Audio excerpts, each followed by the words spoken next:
Hello good afternoon everyone. Then I hope आप सभी लोग ठीक होंगे। तो बात करते हैं आज के टॉपिक पे। जैसा कि आप सभी को मालूम है कि हम लोग अपने फर्स्ट ईयर का फोर्थ पेपर कवर कर रहे हैं। तो फोर्थ पेपर में हम लोग अपना 1.1 एंड 1.2 ऑलरेडी दे चुके हैं। आज हम पढ़ेंगे अपना 1.3। 1.3 में है नेचर एंड नर्चर, प्रकृति बनाम पोषण, के व्यक्ति के विकास को किस तरह से प्रकृति इफेक्ट करती है और किस तरह से पोषण इफेक्ट करता है। जैसा कि स्क्रीन पे आप लोगों को दिखाई दे रहा है, प्रकृति बनाम पोषण, नेचर वर्सेस नर्चर। प्रकृति मतलब नेचर, पोषण मतलब नर्चर। व्यक्ति या बालक के विकास में प्रकृति या पोषण मतलब नेचर वर्सेस नर्चर दोनों में कौन सहायक है, इस पर सभी वैज्ञानिकों में मतभेद हैं, मतलब डिफरेंसेस हैं कि व्यक्ति के विकास में क्या चीज़ सहायक है, वो प्रकृति है या फिर उसका पोषण है।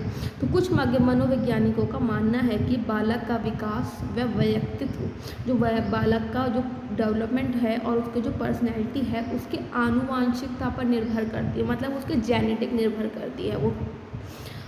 कुछ का मानना है कि यह उसके पोषण अर्थात उसके लालन पालन पर डिपेंड करता है। जो हमारे साइकोलॉजिस्ट हैं वो बता रहे हैं हर किसी के अलग मतभेद हैं विकास और पर्सनैलिटी को लेकर के।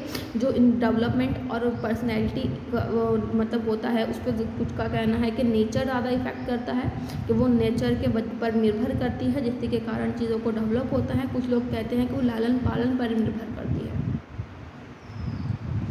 बात करें आगे, सामाजिक मनोवैज्ञानिकों की एक अवधारणा है प्रकृति बनाम पोषण, नेचर वर्सेस नर्चर, जिसका प्रयोग व्यक्ति के जन्मजात गुण, जिसका प्रयोग जो व्यक्ति के इंटरनल गुण बाय बर्थ उसके गुण होते हैं वो प्रकृति, नेचर और उसके लालन पोषण के समय मिले पर्यावरण या वातावरण के प्रभावों द्वारा उसका विकास किस प्रकार से होता है, कि वो बच्चे के विकास पर नेचर और नर्चर किस तरह से इफेक्टिव होते हैं उनके डेवलपमेंट में।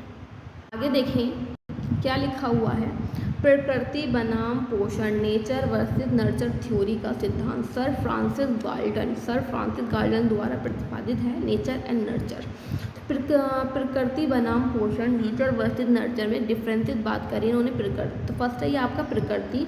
यहाँ पर प्रकृति का अभिप्राय एक बालक के जन्मजात गुणों जो उसके पूर्वजों से मिले हैं, ऐसे बच्चों के मतलब गुणों के ऊपर बात की जा रही है जो उसके पूर्वजों द्वारा उसे प्राप्त हुए हैं।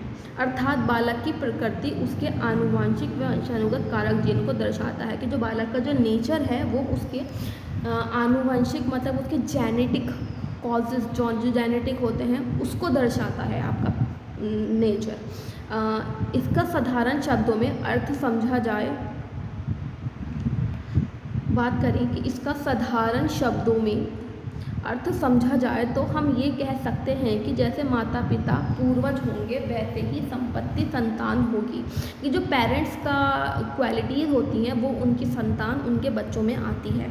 प्रकृति इन विशेषताओं को संदर्भित करती है जो जन्मजात होते हैं। जो आपका नेचर है वो इस चीज़ पे फोकस करता है कि जो आपकी बाय बर्थ जन्मजात आपको चीज़ें मिल रही हैं वो क्या है, आपका नेचर है, जो आपको आपके पेरेंट्स आपकी पिछली पीढ़ी द्वारा आपके अंदर प्राप्त हुए हैं गुण। एक व्यक्ति विशिष्ट कौशल और विशेषताओं के साथ पैदा होता है। जब भी एक व्यक्ति पैदा होता है उसके अंदर कुछ ऐसे उसके जन्मजात स्किल्स होते हैं, कुछ उसके अंदर जन्मजात विशेषताएं होती हैं जिसके साथ वो पैदा होता है, तो वो आपकी प्रकृति नेचर को दर्शाता है।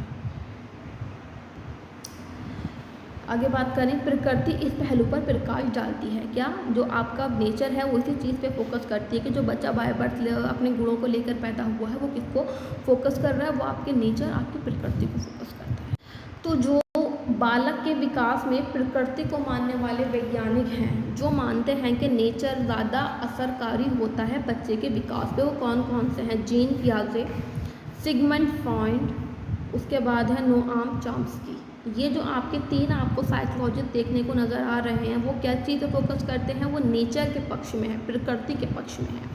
आगे बात करते हैं, आगे अगर हम बात करें पोषण, पोषण मतलब नर्चर, यहाँ पोषण का अभिप्राय वातावरण से है कि यहाँ पे किस बारे में बात करी जा रही है, आपके पोषण को वो लोग इन्वायरमेंट से इफ़ेक्ट कर रहे हैं, जिससे व्यक्ति या विकास के गुण उसके पर्यावरण या आसपास के वातावरण पर निर्भर करते हैं, कि बच्चे के अंदर जो क्वालिटीज़ हैं वो उसके इन्वायरमेंट और उसके आसपास के इन्वायरमेंट पे ही डिपेंड करती हैं, जिसका अर्थ बालक के लालन पालन के मतलब बालक की जो परवरिश होती है, उसका जो लालन पालन किया जाता है उसमें उसके पोषण, उसका सामाजिक वातावरण, उसकी क्या संस्कृति है, उसके परिवार का सिस्टम, वो सब इफ़ेक्ट करता है बच्चे के विकास पर। तो ये होता है आपका पोषण नर्चर। आगे देखें क्या लिखा हुआ है।